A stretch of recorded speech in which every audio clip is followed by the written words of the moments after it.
Hello everyone. අද මේ video එකකින් මම කතා කරන්න යන්නේ driving license medical test එකට යන්න හිතාගෙන ඉන්න අයටයි driving license medical test එක ඇස්පෙනීමේ දුර්වලතාවයක් හින්දා fail වෙච්ච අයටයි. ගොඩාක් වෙලාවට මට experience වෙන දෙයක් තමයි මේ වගේ medical test එක fail වෙලා එන අය කියන දෙයක් තමයි මිස් මට මේ driving test එක pass වෙන්න විතරයි කණ්ණාඩියක් ඕනේ සාමාන්‍යයෙන් මට drive කරනකොට හොඳට දුර පේනවා කිසිම ගැටලුවක් නැහැ කියලා. තව අහන දෙයක් තමයි මිස් මට මේ readymade ගන්න තියෙනවද spectacles දෙකක් මට driving test එක pass වෙන්න විතරක් දාලා මේ මට ඊට පස්සේ නම් ඕනේ වෙන්නේ නැහැ readymade ගන්න තියෙනවද spectacles කියලා. හරිම කනගාටුයි මේ තත්ත්වය ගැන කියන්නේ. ඉතින් ගොඩක් දෙනාට ඕනෙකම තියෙන්නේ මේ driving test එක pass වෙන්න විතරයි. ඒ අරුණාම මේ ඇහැ පෙනීමේ මොන හරි ගැටලුවක් තියෙනවද? එතකොට මේ ගැටලුව ඇවිල්ලා තියෙන ඇහැ ඇතුලේ ප්‍රශ්නයක්ද? මොකක් හරි බරපතල ගැටලුවක්ද? මේක වැඩිදුර පරීක්ෂා කරලා බලන්න ඕනේද කියන එක ගැන කිසිම තැකීමක් නැහැ. ඒක ගැන අවබෝධයක්වත් නැහැ. ඉතින් ගොඩක් වෙලාවට මේ වගේ කට්ටිය තමයි අපිට දකින්න හම්බෙන්නේ. ලංකාවේ ගොඩාක් ඇක්සිඩන්ට්ස් අපිට දකින්න අහන්න ලැබෙනවා. මේකට එක හේතුවක් තමයි මේ ඇස්පෙනීමේ දුර්වලතාවය. දැන් මම පැහැදිලි කරන්නම් මේ විෂන් එක කියන එක කොයිතරම් දුරකට වැදගත් වෙනවද පාරේ වාහනයක් ඕගලන් ඩ්‍රයිව් කරගෙන යනකොට කියන එක. සාමාන්‍යයෙන් ඔයගලන් මෙඩිකල් ටෙස්ට් එක ෆේල් වුණාම අපි ගාවට අරගෙන එන කොලේ ඒගොල්ලන් ලියලා තියෙන්නේ ඔයගලන්ට දුර කොච්චර ප්‍රමාණයකට පේනවද කියන එක. ඉතින් ලංකාවේ සාමාන්‍යයෙන් ඒ ටෙස්ට් එක විතරයි කරන්නේ. ඉතින් ඒක විතරක් මදි.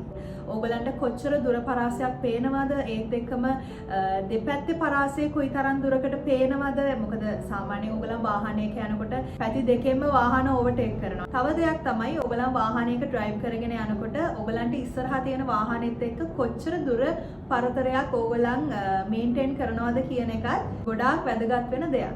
දිසිය හරි කෙනෙක් පාර පැන්නොත් ඕගලන්ට ඒ පේන ප්‍රමාණය කොච්චර ඉක්මනින් පෙනීමට ග්‍රහණය කරගන්න පුළුවන්ද කියන එක ගොඩාක් වැදගත් වෙන දෙයක්. ඇත්තටම කිව්වොත් මේ වගේ විවිධාකාර පේන පරාසයන් ගොඩාක් වැදගත් වෙනවා. ලංකාවේ ගත්තොත් මම මේ කිව්වා වගේ ඩ්‍රයිවිං ලයිසන් එකට මේ අනිත් ටෙස්ට් ටික කරෙන්නේ නැහැ. ඔය දුර කොච්චර ප්‍රමාණයක් පේනවද කියන එක විතරයි කරන්නේ. ඉතින් ඒකත් ලොකු තැකීමක් නැහැ. ඔයගලන්ට මෙඩිකල් ටෙස්ට් එක පාස් වෙන්න විතරක් කණ්ණාඩියක් අරගෙන යනවා. ඊට පස්සේ ඔයගලන් කණ්ණාඩිය දාන්නෙත් නැහැ ඔයගලන් ඩ්‍රයිව් කරද්දී. මේක ගැන ටිකක් මීට වඩා සැලකිලිමත් වෙන්න. මොකද ලංකාවේ ගත්තාම ගොඩාක් ඇක්සිඩන්ට්ස් වැඩි.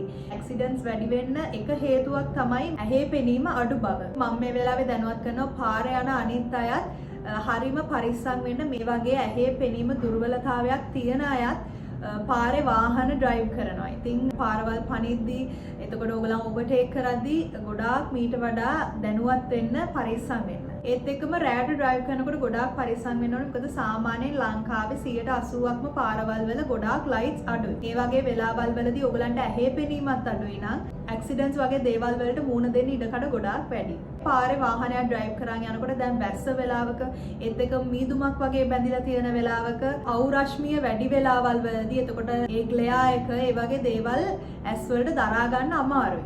ඒ වගේ අපහසුතාවයන් වලට මුහුණ දෙන අය ගොඩාක් ඉන්නවා. රෑට ඩ්‍රයිව් කරනකොට දැන් අනිත් වාහන වලින් එන ලයිට්ස් දිහා බලන්න අපහසුතාවයන් තියෙන අය, ෆොටෝෆෝබියා වගේ කන්ඩිෂන්ස් තියෙන අය ඉන්නවා. ඔප්ටොමෙට්‍රි ක්ලිනික් එකකට ඇවිල්ලා ඔයගලන්ටම කස්ටමයිස් ස්පෙක්ටකල් එකක් හදාගන්න එකේ වටිනාකම තියෙන්නේ.